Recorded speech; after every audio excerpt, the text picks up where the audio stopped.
Small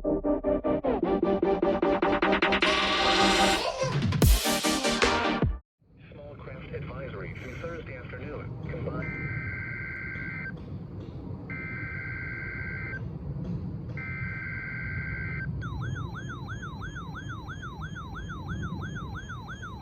All right, perfect.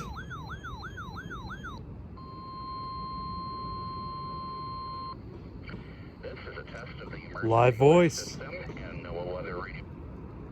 During potentially hazardous weather situations, the National Weather Service transmits a signal that automatically activates specially built receivers Interesting. to warn of the impending hazard. Tests are conducted by the National Weather Service every Wednesday near 12 noon. When there's a threat of or existing severe weather in the area on Wednesday, the test is postponed until the next day without severe weather threat. The following tones will conclude this test.